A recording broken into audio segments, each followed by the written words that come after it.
Hi, NCERT, Grade 11, Chapter 8, Redox Reactionsல book back questions பார்த்துட்டு இருக்கோம்.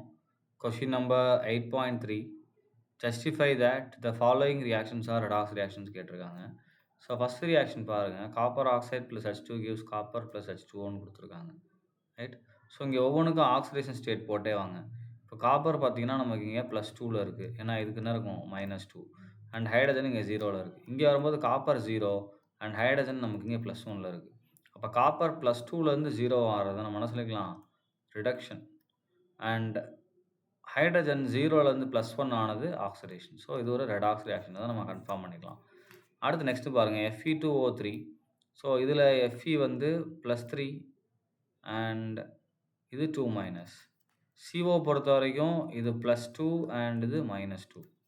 Right. இப்போ இங்கே பார்த்தீங்கன்னா Fe நமக்கு என்ன ஆயிடுச்சு, 0 ஆயிடுச்சு. அண்ட் கார்பன் பார்த்தீங்கன்னா +4 ஆயிடுச்சு. ரைட்டா. ஸோ +2லேருந்து +4. ரைட். இது வந்து நமக்கு ஆக்சிடேஷன். அதே மாதிரி +3லேருந்து 0. இது வந்து நம்ம என்னது, reduction. So it is a redox reaction அப்படின்றத நம்ம கன்ஃபார்ம் பண்ணிக்கலாம். நெக்ஸ்ட்டு பாருங்கள், 4BCl3. ஸோ இங்கே போரான் பார்த்தீங்க அப்படின்னா இங்கே +3, இங்கே -1.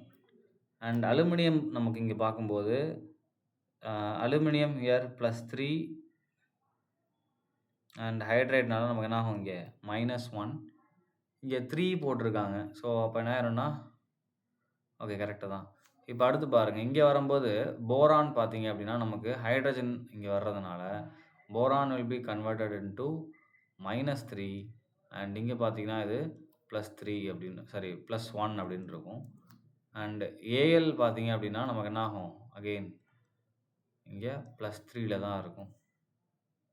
ரைட். ஸோ அப்போ இது நம்ம ரெடாக்ஸ்ன்னு சொல்கிறோம்.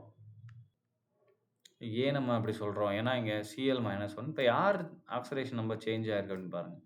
இங்கே போரான் வந்து +3லேருந்து -3 போயிருக்கு. ஸோ இது ஆக்சிடேஷன் நம்பர் டிக்ரீசஸ் இல்லையா. ஸோ இது ரிடக்ஷன். அண்ட் ஹெச் வந்து மைனஸ்லேருந்து ப்ளஸுக்கு போயிருக்கு. ஸோ இது ஆக்சிடேஷன். அப்போ இது ஒரு ரெடாக்ஸ் ரியாக்ஷனை தான் கன்ஃபார்ம் பண்ணிக்கலாம். அலுமினியம்லாம் அதே ஆக்சிடேஷன் ஸ்டேட் மாறாமல் தான் இருக்குது. இங்கே வரும்போது K0 அண்ட் F0. இங்கே K மேலே +1 சார்ஜ் வருது. ஸோ இது ஆக்சிடேஷன். F மேலே -1 வருது, இது ரிடக்ஷன். ஸோ ஈஸியாக நம்மளுக்கு நம்ம அந்த ரெடாக்ஸ் அப்படின்றத கன்ஃபார்ம் பண்ணிக்கலாம். நெக்ஸ்ட்டு பாருங்கள்,